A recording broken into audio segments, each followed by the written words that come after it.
Clippers just make me sick. Really just taking foot off the pedal? What's going on with you guys? Same thing, the last two games up, kind of, just gave up the lead again, pretty much. They came down, either scored or got fouled in that third quarter, and, we couldn't buy a basket. And, that's how they came back tonight. Thanks, Samir. Next question from Owen. Go ahead. Hey, Kawhi, this is going to be Denver's fourth straight Game 7. You obviously won a Game 7 last year at the buzzer. I was wondering what will be your message to the team of just what they're about to experience going through a Game 7? Just got to leave it all out on the floor.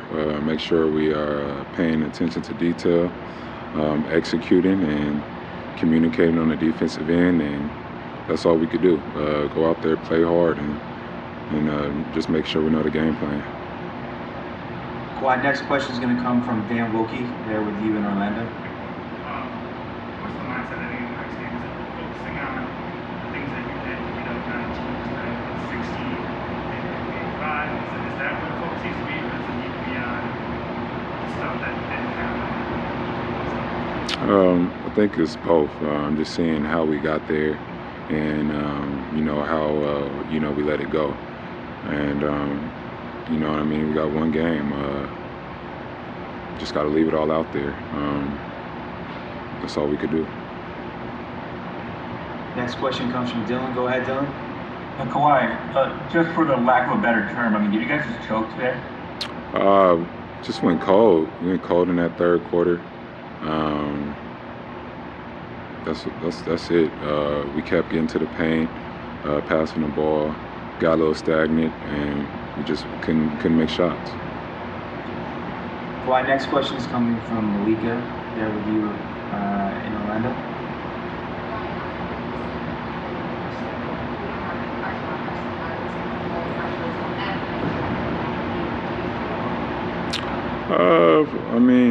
It's pressure every game, you know what I mean?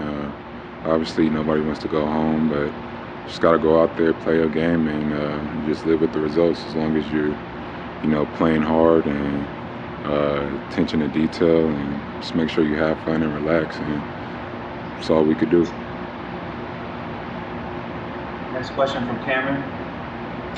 Hey, Kawhi, what concerns you most about you guys giving up these big leads in consecutive games?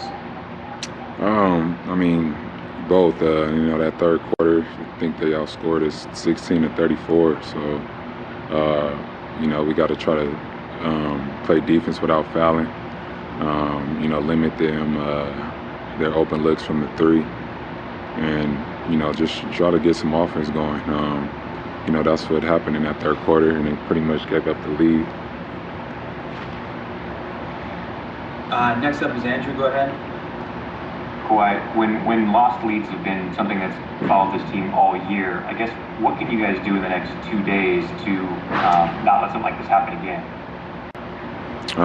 Like I just said, just make sure when we're up, we need to keep our focus, still run our plays, execute, and don't be lazy on defense. Just still have attention to detail and keep playing hard. Last question is coming from Miriam. Go ahead, Miriam. Kawhi, you mentioned that it's important to go out and have fun. Obviously, Denver's been saying that the last few days, that they're just having a lot of fun with this. Does that make a difference? And do you feel that out there? Sort of their joy is helping them? I'm pretty sure, they love playing basketball. We do too, as a team. This is why we play the game, because we love it and we're all competitors. And, you need to be out there having fun and, competing and, trying to win a basketball game. Okay, thank you, Kawhi. Yeah. It's positive. This group staying together. We're still in the driver's seat. It's not a panic mode. We got a Game 7. I like our odds with our group. We put ourselves in this position, and it's on us to get ourselves out of it. But it just comes down to what we do on Game 7. Thanks, Andrew. Next question from Nikki. Go ahead. Hey, Paul, when you sense a collapse, kind of like you guys had, what can you do as an individual and as part of the team to kind of take action to make sure it doesn't happen in the course of the game? I mean, you just got to look at it in film and just see what changes we need to make that we're not doing. 'Cause to this point, it's happened twice now, last game and today's game. So look at film and see what changes we need to make to finish game and keep the same intensity and pace that we have in the first halves. Next question from Ohm. Go ahead, Ohm. PG, you were just talking about schematically, strategically, maybe what you guys can do to kind of prevent what's happened the last two games. Mentally for the whole team, is there something that's been happening that's been a common thing in these last two games as these leads are slipping away? No. It's nothing that it's nothing that's within our team. They're just coming out and give them credit. I mean, that's what they have to do. They have to fight to get back into games, and they're doing it.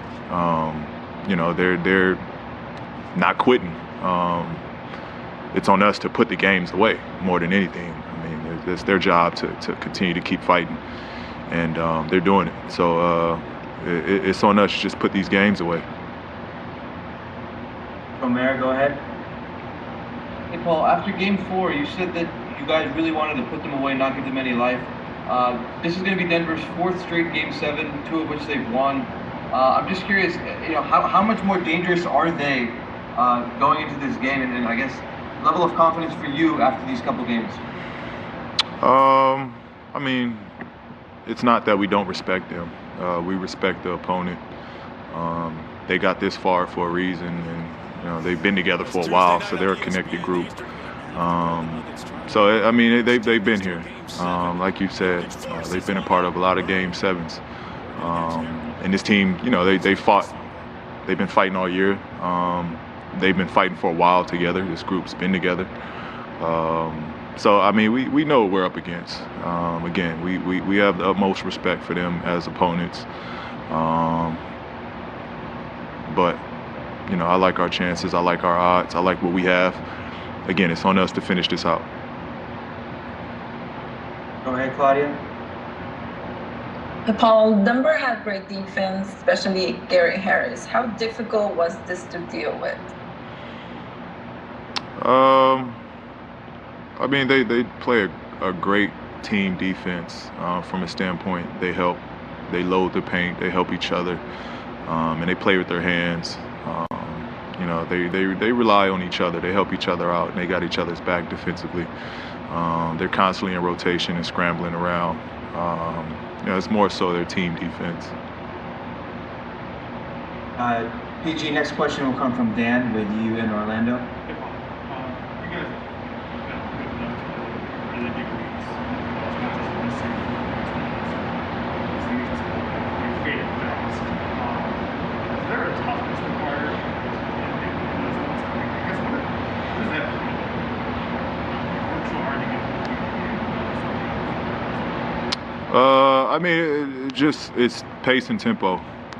It's pace and tempo.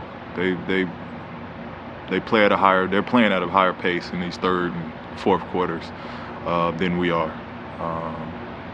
Simple as that. We got to match that on their end, and we got to find our pace and tempo on our end. It comes down to two different games. They're playing at a high level on their offensive end, and we're not playing at a high level on our offensive end. So it's just what it comes down to. Psychologically, they're pushing back here. Is it hard to trick yourself? Do you have to trick yourself? No. I mean, it's elimination. We understand that we're trying to put them away. It's no tricks. It's a battle. Like I said, we just got to go back to the film and see what we're doing in these. Why aren't we matching that? I think that's the only question that needs to be answered is why aren't we matching that? Next question from Miriam. Go ahead. Hi, Paul. Obviously, Denver's showing a lot of fight and keep fighting back in all these elimination games. Is that even more impressive considering that the environment you guys are in, that they could essentially go home to their families? And then also just sort of this bubble environment. When things start going sort of the wrong way, does that sort of intensify that at all? Make this even more difficult for you guys? At this point, I'm not sure. I will say anything can happen here. But at this point, I'm not sure. I'm not even going to put nothing on it's the bubble or it's not the bubble. Fact of the matter is they're fighting and they're keeping their season alive. And